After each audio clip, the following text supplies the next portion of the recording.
has to tell MAGA firefighters, simmer down now. Here it is. I'd like to introduce our next speaker, Attorney General Letitia James.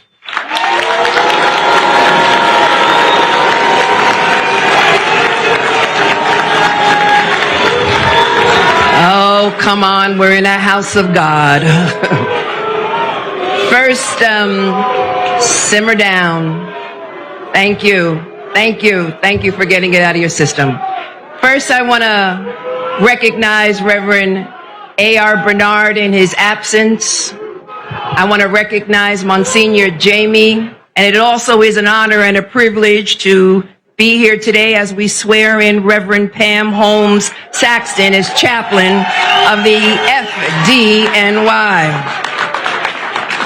I want to thank Commissioner Kavanaugh and Chief Hodgins for that recognition. And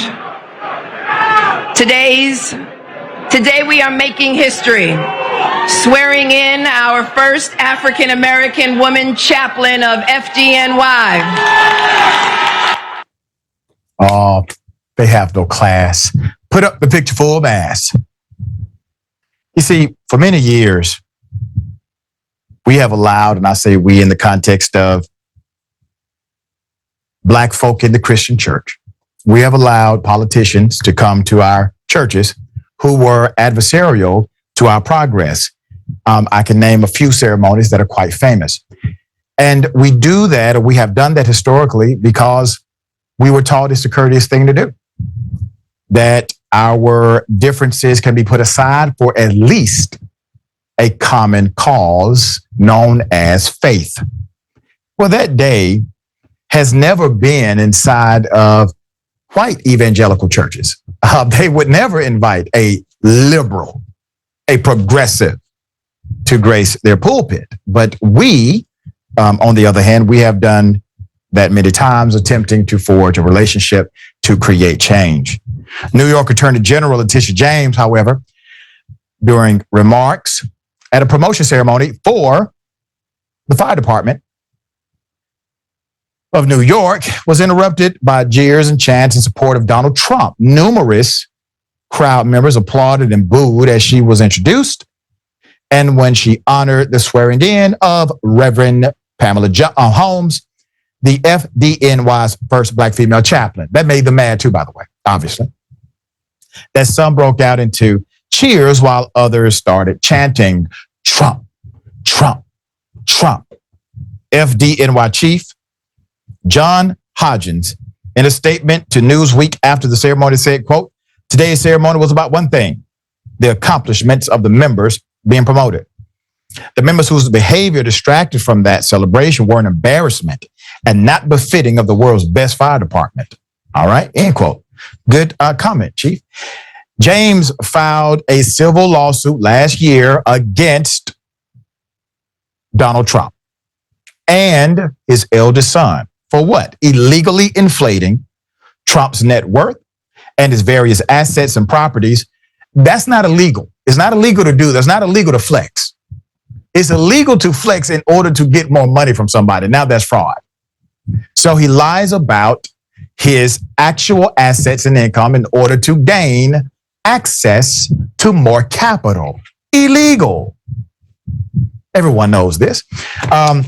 They not only upset her for the prosecution of Trump civilly, but they're also upset because she took down the National Rifle Association by way of civil suit as well.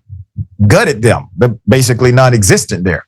All right, so the embattled former president has launched numerous attacks against James, claiming she's corrupt, claiming she, in fact, is racist. During his civil trial, he even claimed that James had sat comfortably and confidently in court with her shoes off, arms folded, a Starbucks coffee, and a big smile on her face. Wow, that would be awesome if that was true. That would have been remarkable if that was true. Okay. He's repeatedly purported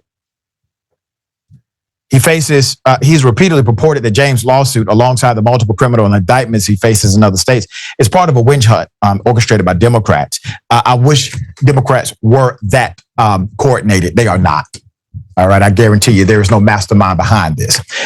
Trump's legal team vowed to appeal the ruling in his New York civil fraud case, but to do so, the former president must post a bond that amounts to the full sum he owes the state and civil penalties by March 25th. If he doesn't pay up by that deadline, James could start seizing his assets to satisfy the fine. Despite the mixed reception from the audience of firefighting personnel on Thursday, James did not miss a beat in her speech. She even closed the remarks showing special gratitude and reverence for those who jeered her. Quote, some may be even booing me, but nonetheless, I pray for them. And she did so by recounting the passing of her mother. Here it is. Pray for those firefighters who stood with me when my mother was dying and they worked on her for an hour in my house, not knowing who I was. And I thank them. I thank those members of FDNY who worked on her body and prayed over her body when she died. Some may even be here. Some might even be booing me. But nonetheless, I pray for them.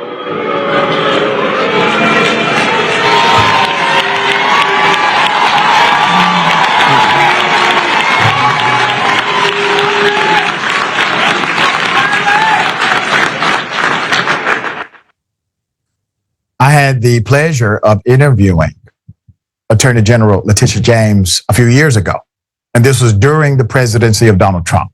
You can find that interview at WOK.com. If you type in Dr. 𝗙𝗢𝗟𝗟𝗢𝗪 and Letitia James, it should come up in Google. Well, when I interviewed her, I posed the question. I said, are you going to prosecute Donald Trump after he's president?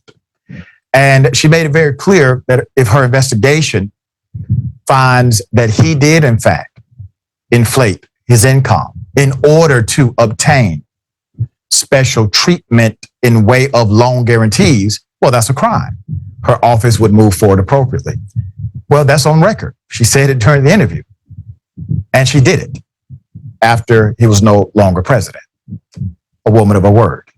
All right, Ben, thoughts here? Thankfully, she is a woman of her word on that. You know, I love that Letitia James's first name is close to litigious. I like to call her Litigious James. Yes. You got to bring the heat sometimes. And when they brought the heat towards her in that speech in the most unprofessional way, it just again speaks to the de-evolution we have experienced in this country.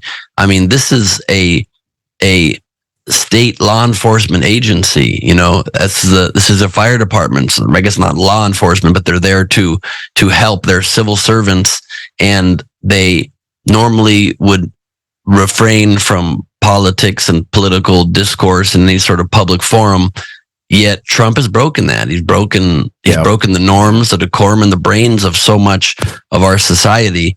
And I can't ever decide when people are so vocal about their support of Donald Trump more than of anybody else really in political history in this country. How vocal, how willing to put aside the appropriate behavior of their position they are to be able to just put it all on the line for this man who clearly would never put an inch on the line for them. I can't decide if it's because they are mean-spirited, bad people, or if they're just not, or that I like to call them soft-brained people who just fall victim to the hypnosis and the propaganda of this terribly disingenuous and ill-intended leader. I can't tell. Neither is good. I guess it's a better of intention if they have been tricked rather than that they want to support somebody who so clearly is so against what this nation stands for. But either way, it does not speak well to where we are as a nation and our ability to get out of this mess.